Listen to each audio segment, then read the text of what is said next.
You don't know flag.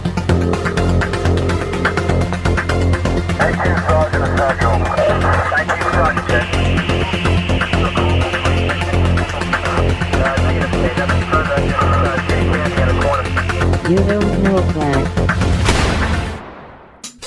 Welcome to You Don't Know Flag, a podcast full of stories about retro gaming, retro computing, video games, arcade games, and technology from a guy who was there and still is. My name is Rob O'Hara, but for the next 30 minutes, you can call me Flag.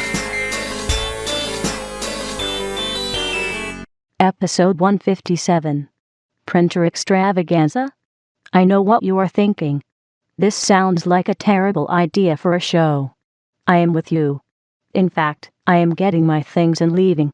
See you back on episode 158. Greetings and salutations, listeners, and welcome to another episode of You Don't Know Flack. Today's January 18th, 2015, and I am your host, Rob Flack O'Hara. On today's episode of You Don't Know Flack, we will be talking about printers. Trust me, it's going to be more interesting than it sounds. Normally, on the show, we have a bit of time to chat at the beginning during loading time, and that is where I load the show in from my Commodore 64, which is where I record the show. However, since this is the episode about printers, I've decided to print. So I typed in all my show notes on the Commodore 64, and I'm going to print them out right now. So I've moved my microphone over into the other room. Let me get this started printing here. Okay, yeah, that's going to be loud. Let me move over here to my mic. Let me shut this door. And so anyway, I'm not changing the music. We're still going to call it loading time, but today is actually printing time. Loading time.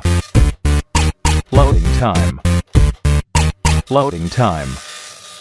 So hello, welcome back. It is 2015. I'm on a roll. I did a show last week. I'm doing a show this week. I don't expect that to continue forever, but while we're on the wave, might as well write it. I had on my notes here, and I just wrote down the name of it, is Right Before Christmas. Now we have a rule in our household, and this came from my parents, and that is that you are not allowed to buy yourself anything, like the entertainment, whatever. You're not allowed to buy yourself anything from Thanksgiving Day until Christmas Day, and that is to prevent you from buying things for yourself that somebody might have already bought you for a gift, or if they're looking for a gift idea, you would just tell them what the idea was and not buy it for yourself. But on Twitter, I think it was, I saw somebody mention, it might have been on a news site, but I saw somebody mention this Android tablet. Now, I have been, as far as phones and everything, I'm an iPhone person, and that doesn't mean that I'm pro iPhone or anti-Android or any of that, and actually, that's one of the things that I just refuse to discuss with people. When people start trying to tell me that their phone's better than my phone, I just shut down or walk away. I'm just not interested really in arguing whose phone is better. It's a whole line of conversation that just doesn't interest me. I've always been, as far as computers and technology and all that, I love that there are choices out there, and I love that people find the ones that they enjoy and that they like, and so if people are excited about the ones that they have, then I'm always interested to listen to that, but then when it starts turning into theirs is better and yours is terrible, then I just lose interest. I don't work for Apple. I don't get paid to endorse their products or defend them, so I try not to get into that stuff. So people have asked me, why don't I have an Android phone? And it's because I don't. I mean, that's all there is to it. It's because, actually, the reason why I have an iPhone is because my kid got an iPod Touch and had some games on it that I liked. And then someone told me, an iPhone is basically an iPod Touch, but it's also a phone. And that's how we got started. And then, you kind of tend to invest, in, I don't know what you would call it, that little technosphere of, you have all of a sudden you have iPhone chargers and you have, programs that you like on one and you move to the other. And then you're like, well, if I have an iPhone, maybe I'll get an iPad, that sort of thing. So it's not really, it wasn't a choice per se, like I hate Android and so I'm going this way. It was just that was just kind of how it happened. But, so anyway, someone sent me, or somewhere I saw this link to an Android tablet, and it's from a company called JXD. And the model number is S7800. So it's an Android tablet. It's a quad-core tablet with a HD touchscreen. But the selling point of this thing is that it comes with joysticks. And, it has a D-pad. It has analog sticks. It has lots of buttons, shoulder buttons, and buttons on the face. And it comes with a program built in where you can map those buttons to the controls of any touchscreen program. And so I think it was about $150 plus shipping from China. And that always scares me a little bit, because if you get this thing and it's busted or broken or something, it may be a weird return process. But let me get the box here. I have the box on the floor next to me. It comes with emulators for, I'm reading on the back of the box here, PlayStation 1, PSP, Nintendo DS, FBA Arcade, I guess that's the Capcom Neo Geo stuff, Nintendo 64, Super Famicom, Mega Drive, Game Boy Advanced.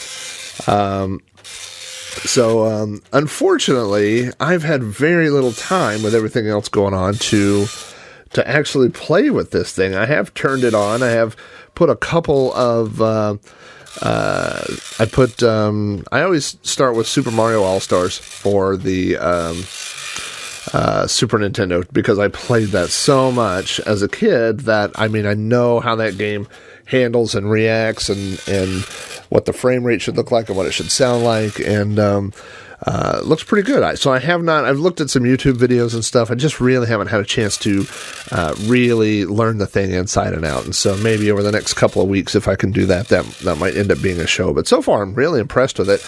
I'm back to that frustrating OS level. When you, it's like the first time you sit down at I remember one time I loaded Ubuntu on a machine, and I was like, well, it looks like Windows, and I put it on there, and I just sat there, and I was like, I don't know where anything is. I don't know where is this? How do I get, it's that frustrating thing that you haven't had, when you grew up with Windows.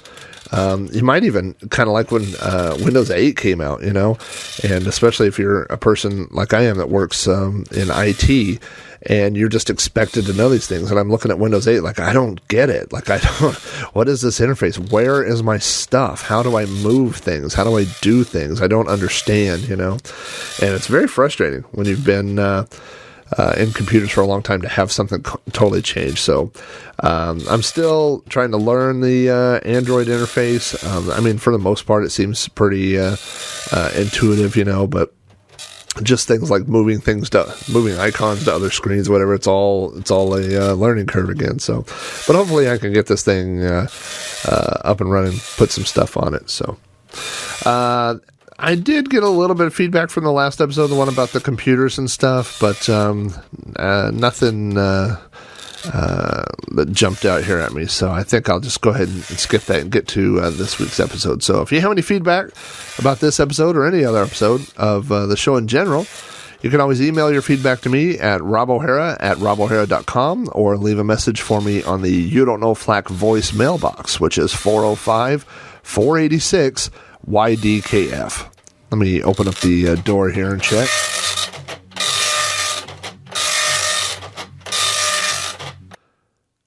Oh, good. It looks like things have just finished printing. So with that, we will get started with episode 157 of You Don't Know Flack, the Printer Extravaganza.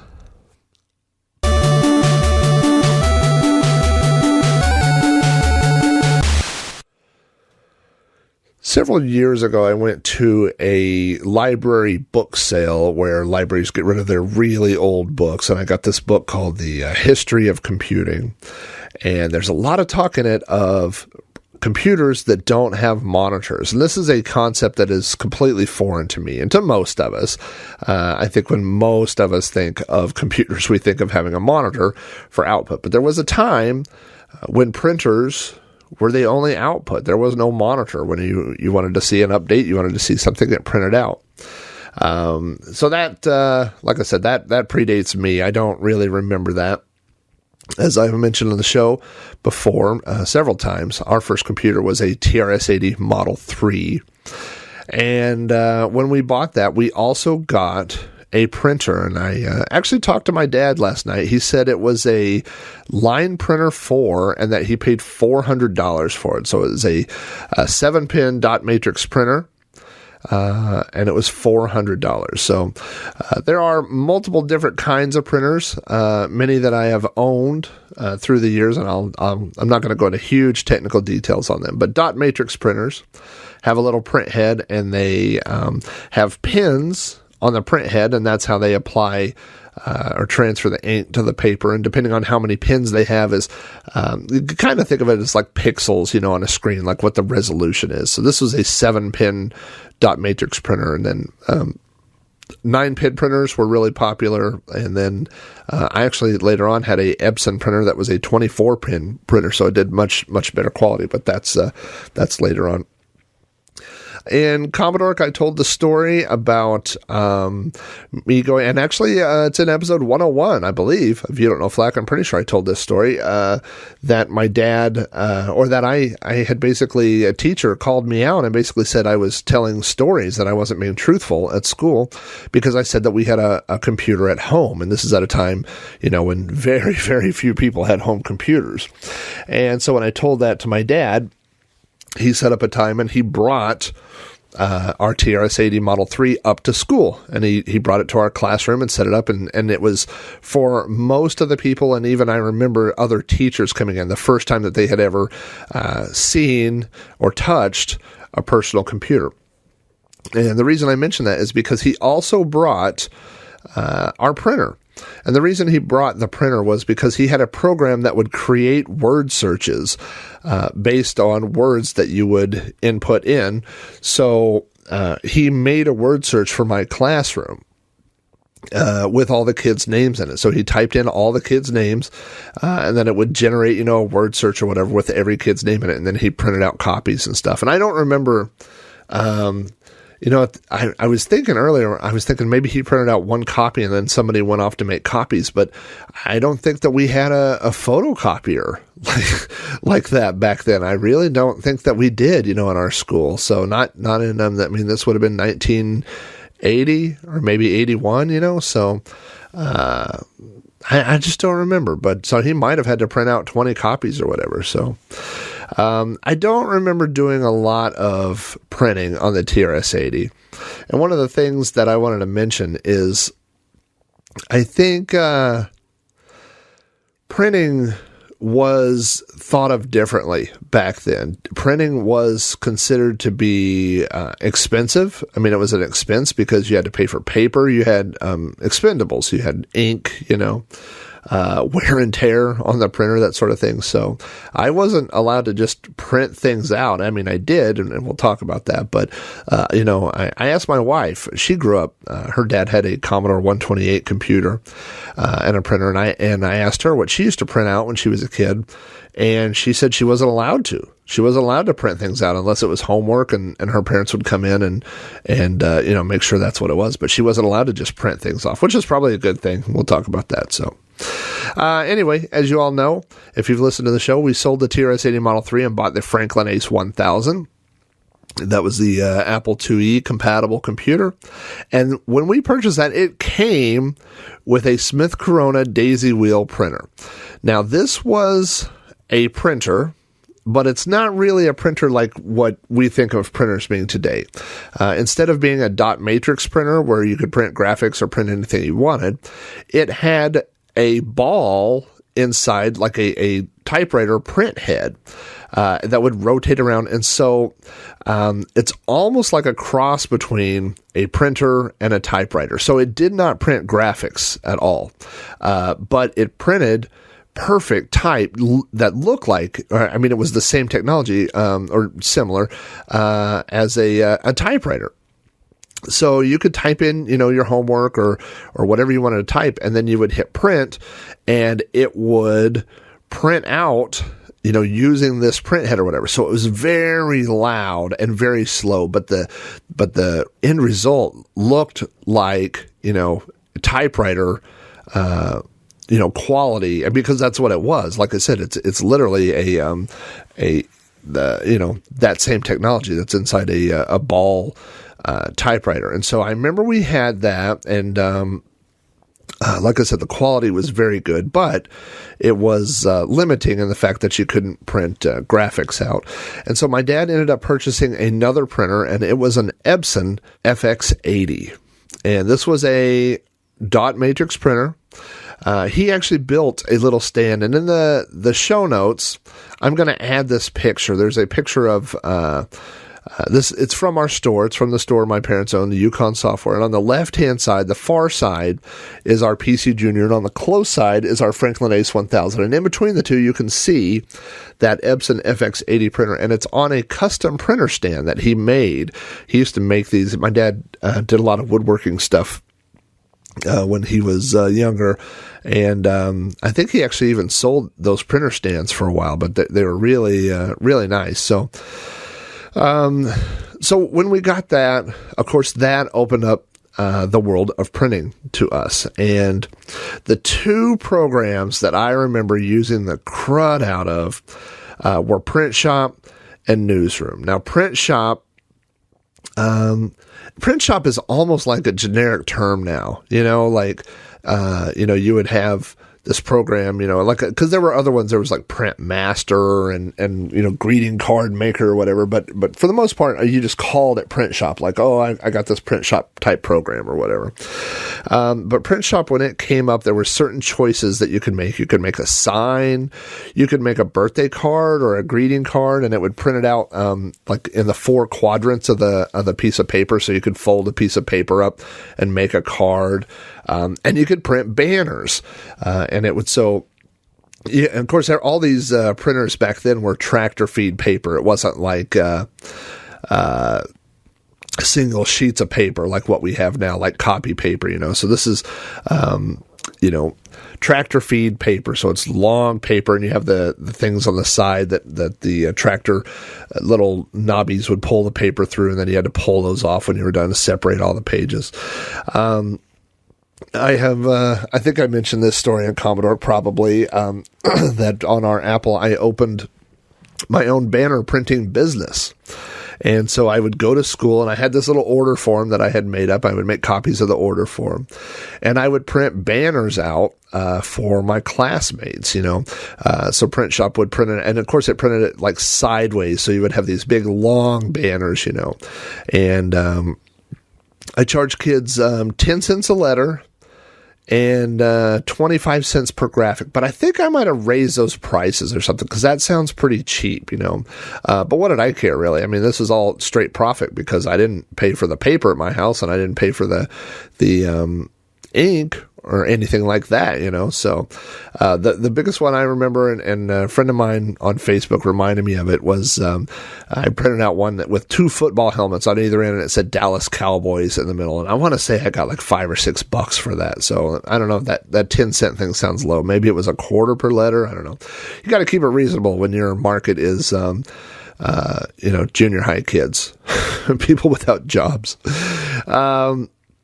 But as I've mentioned, that job, the business closed down when my dad discovered what I was doing, and he discovered when he went to print something and there was no ink left. So I had basically run all the ink out of the printer and was using all this paper, and was doing, like, I was printing these out when he was at work or when people weren't around, so not to get caught. But eventually the business model did not sustain itself.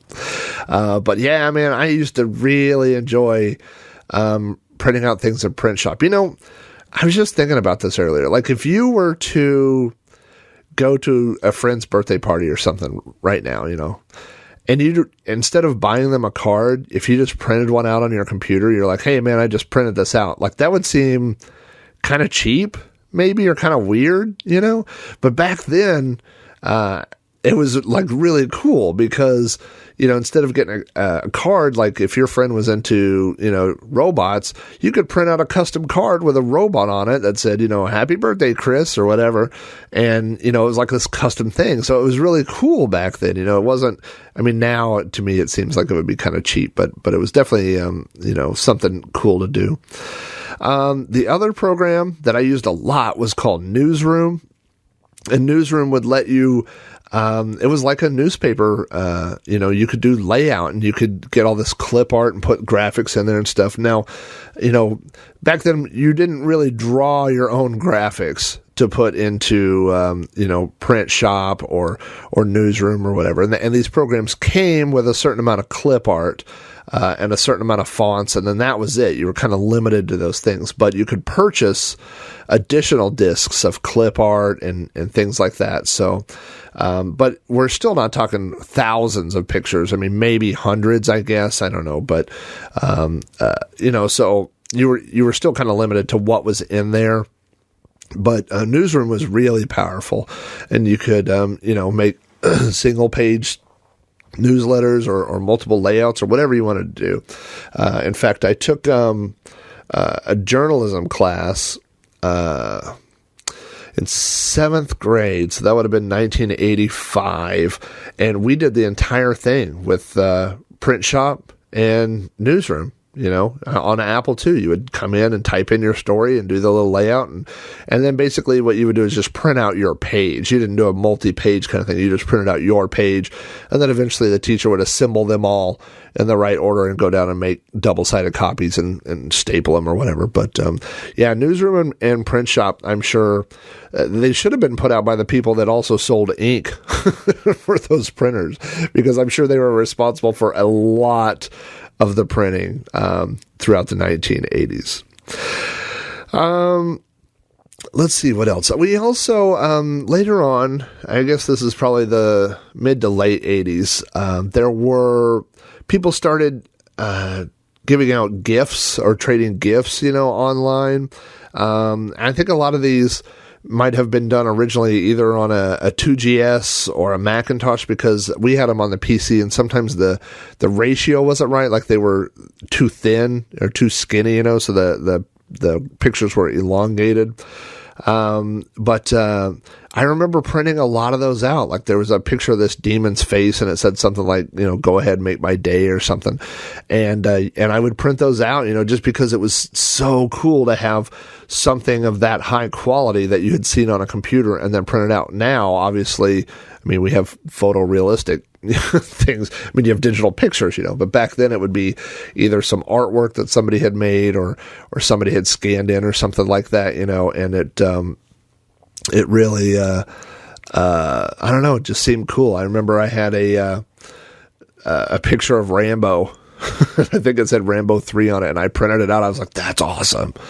And I wasn't even a big Rambo fan, but just to have that picture, was really cool. They were all grayscale pictures back then too. So, another thing that I did with the printer and that I was thinking about last night was, I wrote a program in BASIC that, actually there were two programs, and they were both for Dungeons and Dragons. And, when you made characters in D&D, you had character sheets, and with the basic set, I think the character sheet came in the book, like you were supposed to photocopy it. And then with AD&D, you would buy character sheets.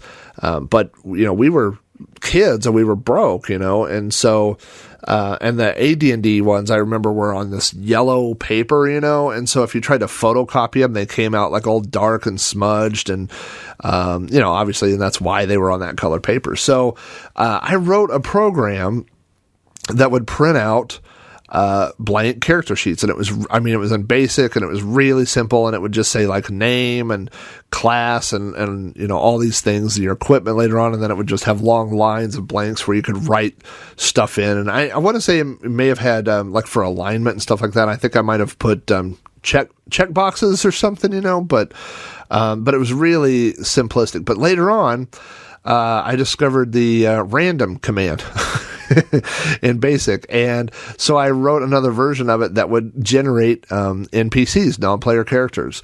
And so you would just like type in a name and had some things in it, like you would say, I think it would let you, it's been a long time, I think it would let you pick the class or your alignment and stuff like that. But you could just set it to just automatically, and it would spit out all the stats and random equipment and things like that. And then it would just print it out. So you would go to your D&D game, and if you needed, NPCs for something, you could just pull one out of there. So, but that was something that we use a printer for.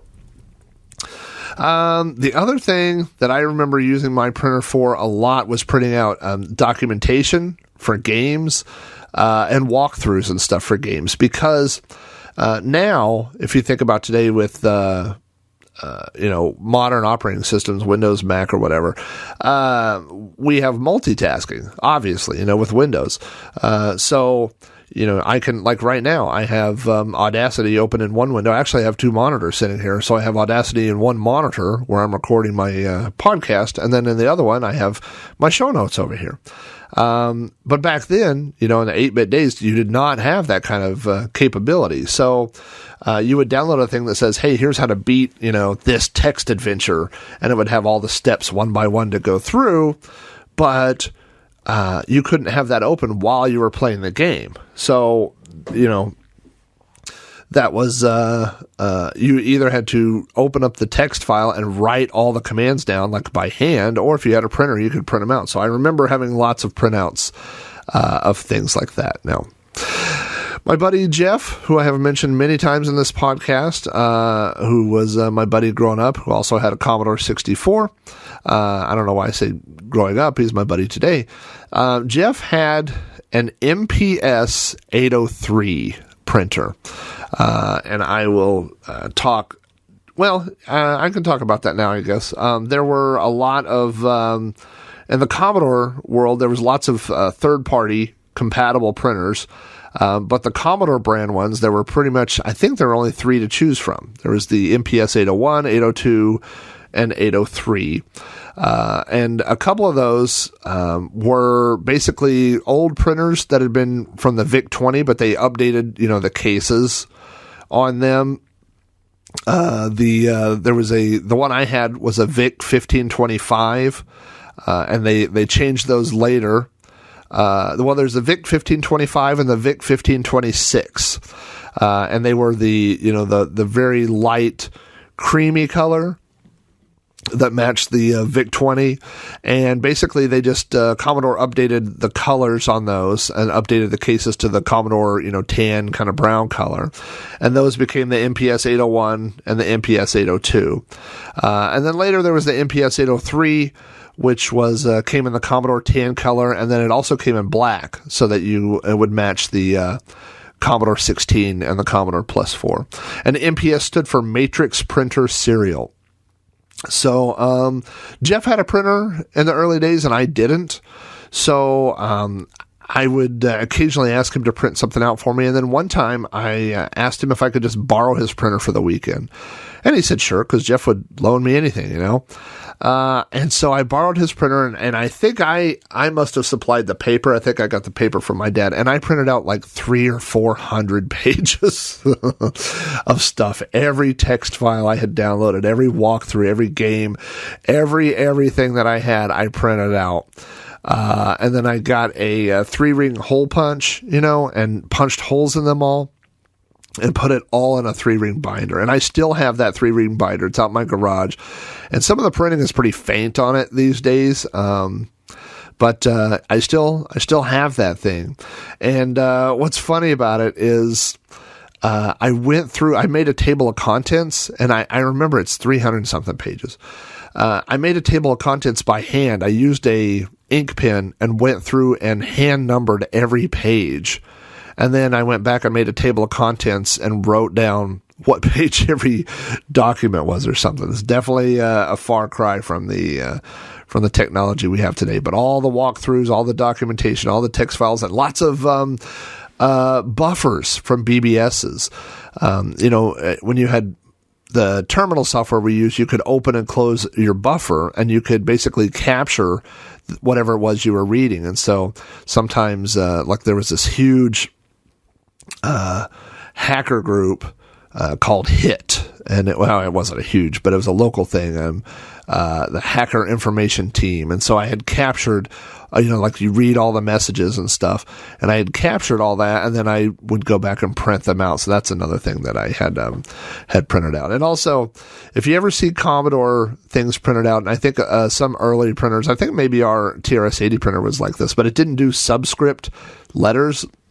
So, like normally a letter A sits on the line, but a letter G, the round part of the G sits on the line, and then there's the part that extends below that line. Well, these printers didn't take that into account. It just printed the G up on, the line. So the letters kind of look jumbled almost, like they're up and down, and it's not very pleasing to the eye the way it did that. So after using, all my dad's ink printing and then all of Jeff's ink printing, then eventually I think my parents bought me that VIC 1525 printer, just because they were tired of me using everybody else's print stuff. And I don't know if this was a design flaw or if there was something wrong with mine, but mine all the time, like you would print something out, you had to watch it because the tractor feed would get off or something, and it would start like pulling the tractor thing away from the paper, and the paper would get scrunched up in there, and it was always a pain in the butt. So you had to like sit there and kind of monitor it.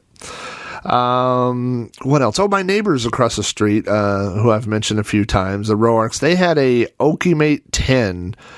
They may have had the Okidata 120. I'm not sure. They were both very similar, but they were color printers for the Commodore, and you actually, I remember it for the Commodore, but they had them for a lot of different computers.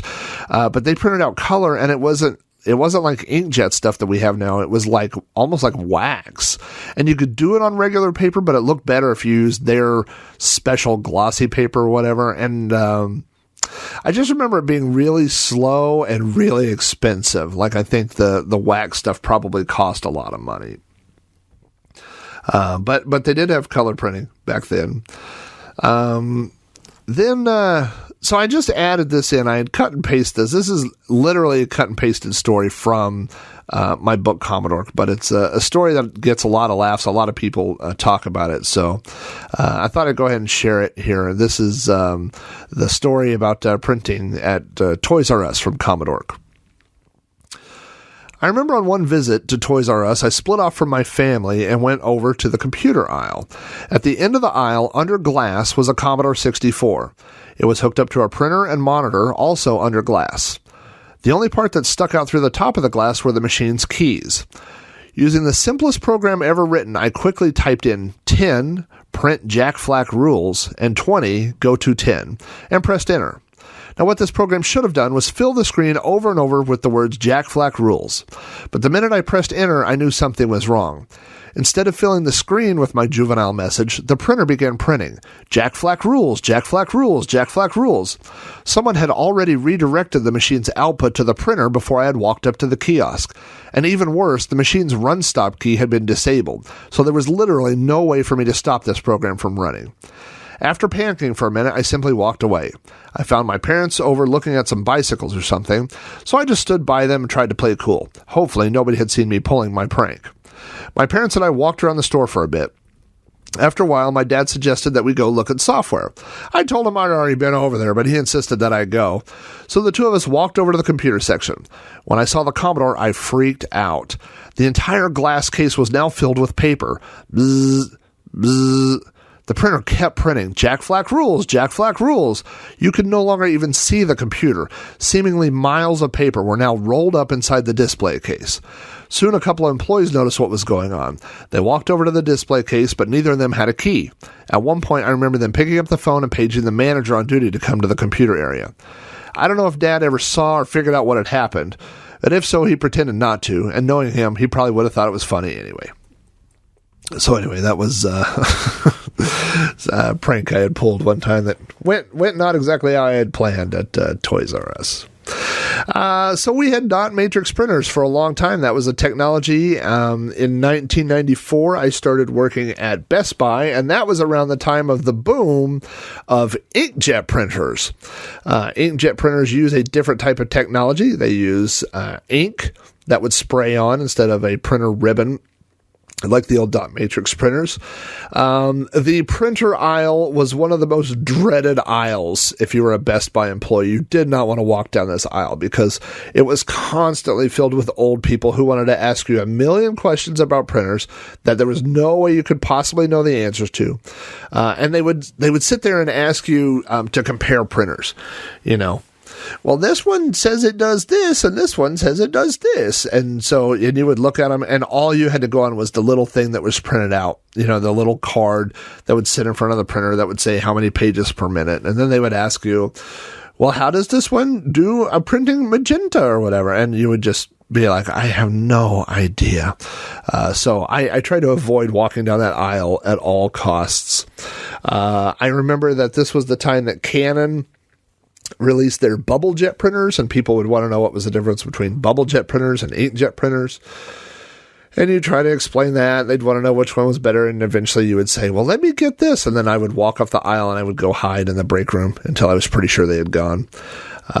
This was when HP started releasing their 500 series of inkjet printers, the 520, 540, 560. And this, to me, is like the changing of the model of printing. In the old days, printers were hundreds of dollars. And then suddenly, these printers were $100 or less, or we always had coupons where you got a free printer. And the model kind of changed to, let's give them the printer and make them buy the ink. So before, dot matrix printing ribbons were pretty inexpensive, maybe $10 or whatever. But now all of a sudden, you get a cheap printer, but to buy the ink and things like that, it's going to be $30, $40, even more sometimes. So we did not carry any laser printers at that time. Laser printers being affordable was not really something that came along until later. I remember when I was applying for jobs, you could either print your resume out on an inkjet printer or whatever, or you could take it someplace like Kinko's and have them print it on a laser printer, which is what I did. In fact, I went to Kinko's, I typed up my whole resume, and I took it in there on a floppy disk, and I had them make, I think, 20 or 30 copies, something like that. And they had this really gaudy paper. It was a purple paper with lightning bolts, and I was like, that'll sure get their attention. So I had my resume printed on this purple paper with lightning bolts in the background. And I was going to school, or had gone to school for a degree in English. And so at the very top of the resume, I put attending college with a degree in English, only I had misspelled English. Instead of ending it with SH, it ended with GH. So it literally said I had an Englig degree. So I sent out all those resumes, and nobody ever called me back. So there's a lesson for you. The first color inkjet printer I got was an HP DeskJet 722C, I believe was the model. And it would print in, you could use, it had two color things. It had the black and white one, and it had the color. So if you printed in black and white, it would save, on your color ink or whatever. It also would do photo quality. That was its selling point. So if you bought HP's photo paper, you could print out photographs. And I remember printing out a lot of photographs, and they looked just like the photographs that you would get, printed at the photo kiosk or whatever. But the difference being that it was ink and not actual photography chemicals. So what you notice is that if you put them, like if you hung them up at work under neon lights or fluorescent lights or anything, they would fade very quickly. The colors would fade. And so they definitely didn't have the longevity of a actual photograph. The first laser printer I got was an HP LaserJet 4L. I was working on a job in 1997. A guy had that, might have even been 96, and a guy had it on his desk and got a new computer and asked me to take this to the trash and dump it in a dumpster. So instead I took it home. We just last year, 2014, got rid of that printer. So I've had that printer for almost 20 years. And it still worked.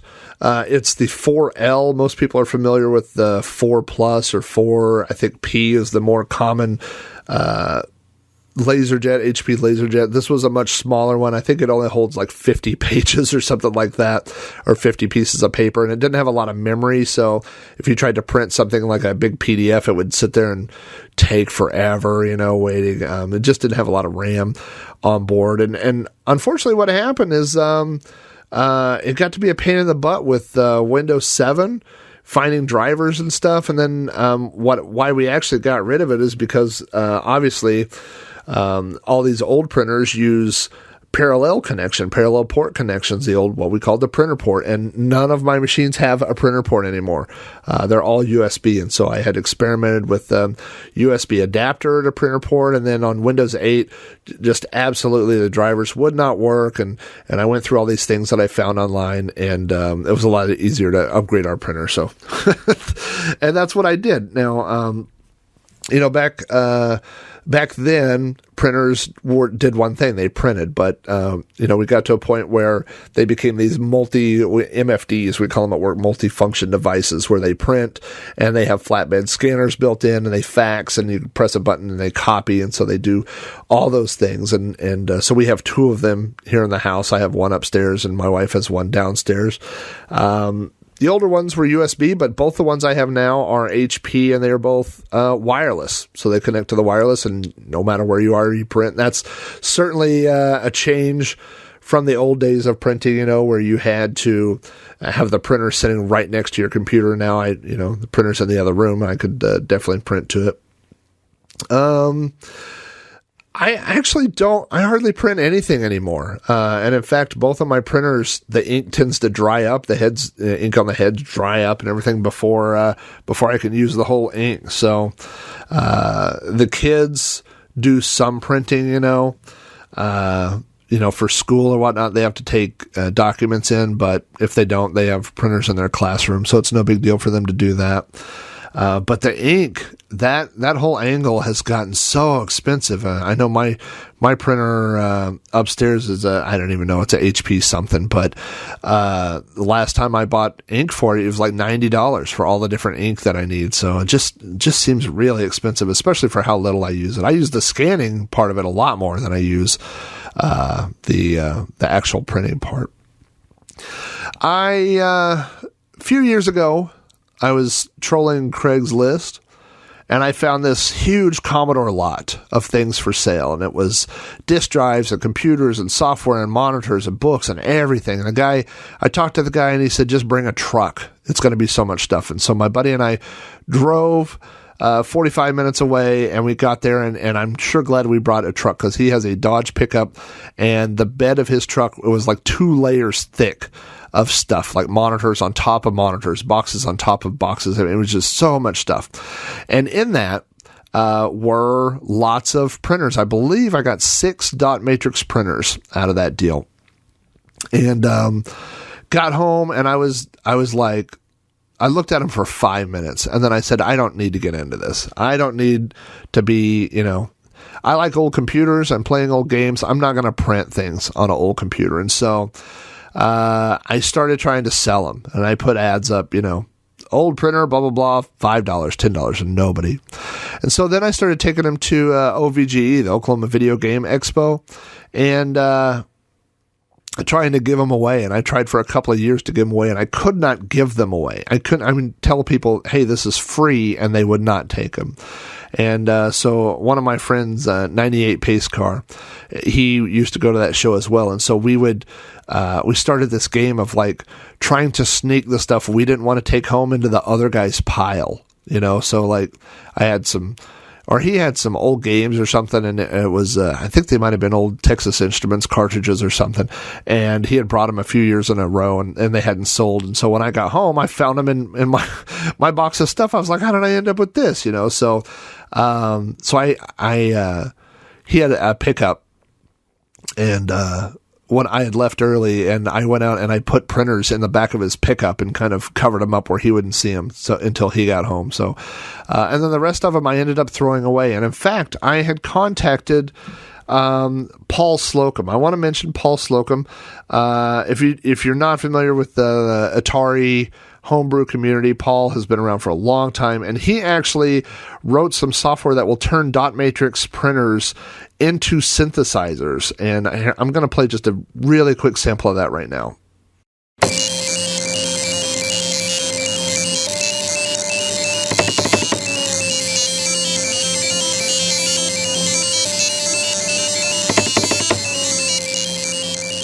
And so I contacted Paul and asked him if he wanted any of these printers, and he said no.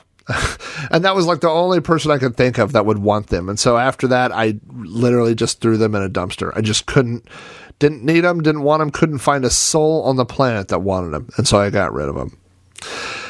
Last night on Twitter, when I came up with the idea of this show yesterday, I sent a tweet out. If you're not following me on Twitter, it is @Commodork. And I sent a tweet out and said, what types of things did you print on your old home computer? And so I got back several responses from people. So thanks to everybody who responded. I got one from Cinecaster. Cinecaster said he had typed out Star Wars A New Hope in his own words and printed copies of that on dot matrix. That's cool. That's really cool. Extend to the Jam said he printed Print Shop Junk, the manual for Mod Edit 2, that's funny, and basic programs. And that was another thing. A lot of people, you would type in your program or whatever, and then you would just print out the code afterwards. Paul Rickards also had an MPS 803. He said he printed the call log from his BBS and sometimes assembly to debug at school and the occasional school paper. I printed lots of school papers on our printers at a time when nobody else was doing that. Nobody else was, typing in their homework in 7th grade, but I was doing that. And even, in college, you had to type in your homework. And I remember going to use their computer lab, and they had some weird off-brand word processor that I didn't have at home. So it wasn't like I could type my stuff at home and then take it up there and print it, because it wouldn't read the format of discs or whatever. So you had to actually type your stuff there and then print it out. It was really a pain. But yeah, I definitely remember, getting to, especially my senior year of high school, and definitely by the time I got to college, just having teachers say, this has to be typed. And so I was definitely ahead of the curve by the time we got to that point. My man Ferg from the Atari 2600 Game by Game podcast says on his now wife's Apple IIe in the early 90s, he kept a list of his REM CDs and vinyl collection, and he carried the printout at all times. That was definitely a thing. I remember my friend Kevin, Kate Track, came to town one time, and he had this huge binder of all his games and everything printed out and sorted, and you would carry this around. If you were a game collector or music collector, you would have your list with you. And that way, when you're out shopping, you would know, things that you were looking for and stuff. And I remember that I eventually replaced that with my Palm Pilot, and I had all the collector things on my Palm Pilot. And of course now, my phone ties to my list of everything at Google Docs. And so we all have access to everything all the time now. But that was definitely a thing, was printing out those lists back then. I heard from Earl, logbook guy. If you don't check out thelogbook.com, you should definitely check that out. Earl says, would you believe I was writing and designing my own newsletters with a program called Newsroom? So glad I got over that hobby, ... Well, if you know Earl, you know that he has not gotten over that hobby. He just released a giant newsletter in PDF format that you can get from thelogbook.com. I actually wrote an article about Star Wars 6-inch figures and a couple other things in there. And but the technology has really changed. I'm sure Earl would be the first one to tell you that. My friend Schnooth, I hope I'm saying that right. I've been following him and his wife on Twitter now for a while, and really, really interesting people and smart people. And I like, that's one of the things about Twitter that I really like is that you can follow people that you don't really know in real life. Like, I don't really know where these people live or, you know, what they do during the day or whatever, but the things that they post about and they talk about are so interesting that you just know that they're interesting people. So they're, I don't know. It's weird that, it's like you have conversations with people that you don't really know who they are, but you could just tell they're interesting people. And so I love interacting with people like that. But he says, he printed print shop banners and greeting cards and that he loved that program. And I agree. I remember being heartbroken. I think it was when I went to Windows 95 or maybe Windows 98 for sure. But, we had used print shop for a long time and then we had got print master. And then finding out that those things didn't work anymore. And it was so, you know what? I haven't looked. Well, I just searched Google and sure enough, Broderbund, still sells print shop. They have a version that works on modern, computers and I'm looking at the little banner thing here and, there's print shop and print shop professional. And it has little pictures of greeting cards and all the stuff we used to do. Of course, they look so much better. And calendars, I totally forgot about that. You know, Print Shop had a thing where you could print out a calendar, and it looks like you could still print those out or whatever. So it's such a world where you would print out your own calendar. I just can't imagine doing that. I'm sure people do. Yeah, I have like 90 devices around me that all have calendars built into them. So, Vintage Volts. If you haven't checked out Vintage Volts, you should use Google and find his website. First he says when he was a kid, his printer was a Smith Corona typewriter, and then he just would type gibberish on it. But he also was a fellow Commodore MPS 803. That must have been a pretty common printer for Commodore owners. He got it when he was 19 and he used it to print basic listings and the occasional platoon roster. Well, that's interesting. And then within a year, he got an Okimate 20 and Koala Paint. A world of printing galore had followed. And that's Koala Paint, if you are unfamiliar, was a art program for 8-bit computers. I know they had it on the Commodore as well as we had it on the Apple II as well and the Atari. And it was a tablet little thing that would connect to the computer and you could draw on, but a lot of people made Koala Pad artwork and you could do color pictures and things like that and print them out. So that was definitely a way to, a lot of times you would make computer graphics at home and then go to school and tell people about it. Unless you copied it on a disk and shared it around, nobody would see it. But I could definitely see, printing those things out and taking them to school. That's a cool idea. Delph Meek, my buddy Delph, says that he also used Print Shop religiously on his Apple IIe and printed banners, calendars, and greeting cards. Well, there's somebody that printed calendars. All I had to do was keep scrolling down.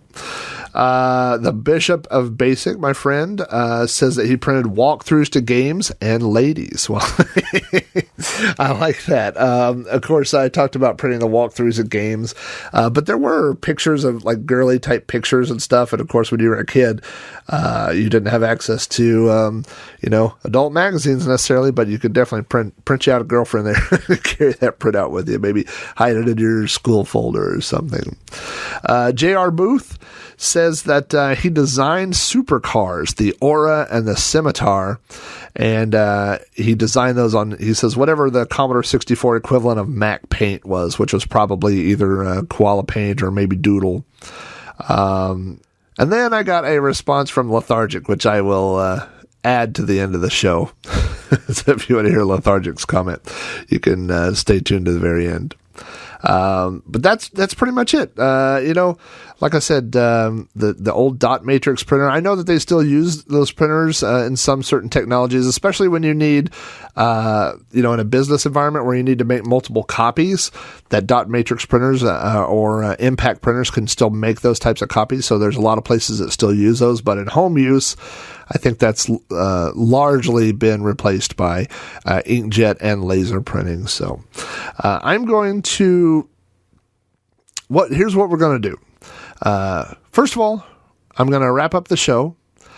After the end of the show, I'm going to play a sample from this guy on YouTube who has basically written software that will allow you to play music with a dot matrix printer. And so it uses the heads and it moves the thing back and forth and it does these things and it creates different tones. And so I'll be playing a song after the end of the show on a dot matrix printer. I don't really have the printer. It's from YouTube video, but I think you'll recognize the tune.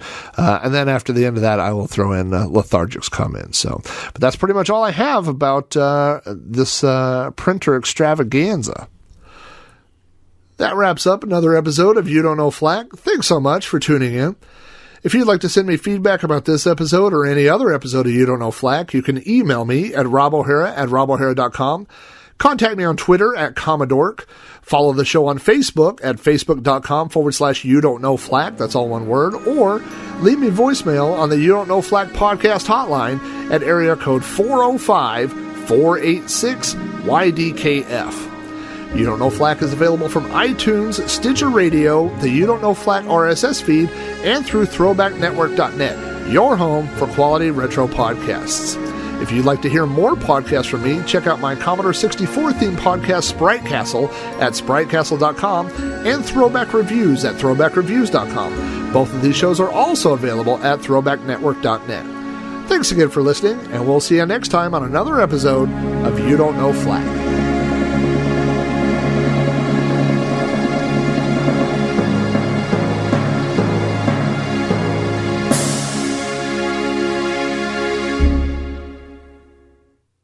So if you're still here, I hope you enjoy this little tune played on dot matrix, The Eye of the Tiger.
Lethargic J tweets, I printed out a picture of somebody pooping in a woman's mouth and made it